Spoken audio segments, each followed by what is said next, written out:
Hi friends, fantastic to be able to spend this time with you again today. Here we are in lockdown, still dealing with COVID restrictions and limitations, and with no sense of when the end might be in sight.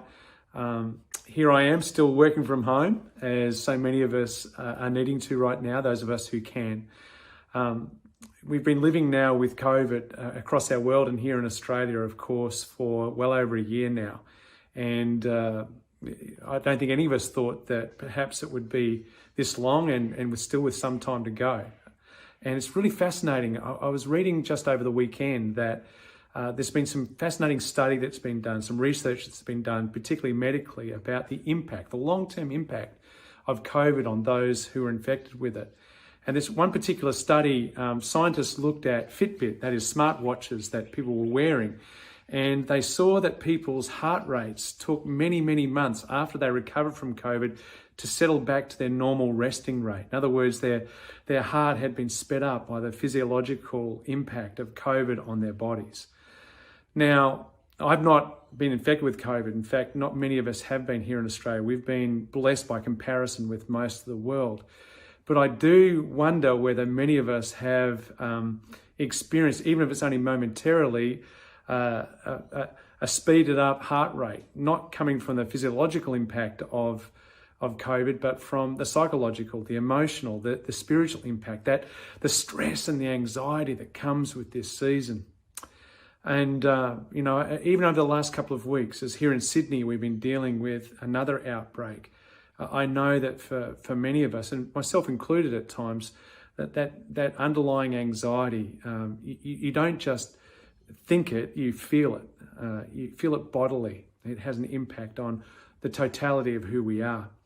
One of the things I love about the scriptures is that all the ranges of human emotion you can find there. And particularly in the Psalms. I love the Psalms. I've been drawn back to the Psalms in this season. And you'll find joy and sorrow, triumph and anger and frustration and disappointment and everything in between. And of course, one of the primary authors of the Psalms is a man called David, who was a shepherd boy who became a king. And his life was a roller coaster of experiences and emotions. And you'll see those reflected in his writings in the Psalms. And just over the last couple of weeks, I was drawn back to a particular story where David, this is before he became king. After his time as a shepherd boy, he was now a renowned warrior, fighter. He had a band of men who he was fighting with, and often fleeing from Saul, who of course was a very jealous king. On this one particular occasion, David and his men had been fighting with the Philistines, as it happens, and they left their families, their wives and their children at a place called Ziklag. And after they left the Philistines to come back to Ziklag and to see their family, to be reunited with them, they discovered that the Amalekites, another nearby tribe, had overrun the camp where their families had been, had ransacked it, carried off plunder, but also, more particularly, had carried off their wives and their children.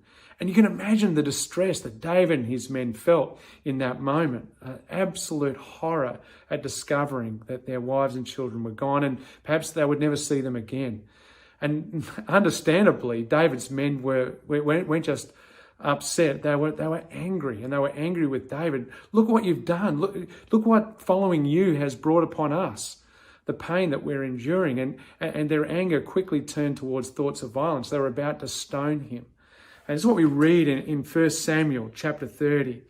It says, David was greatly distressed because the men were talking of stoning him. Each one was bitter in spirit. These are the men he's leading. They were bitter in spirit because of their sons and daughters. But then it goes on to say this, but David found strength in the Lord his God.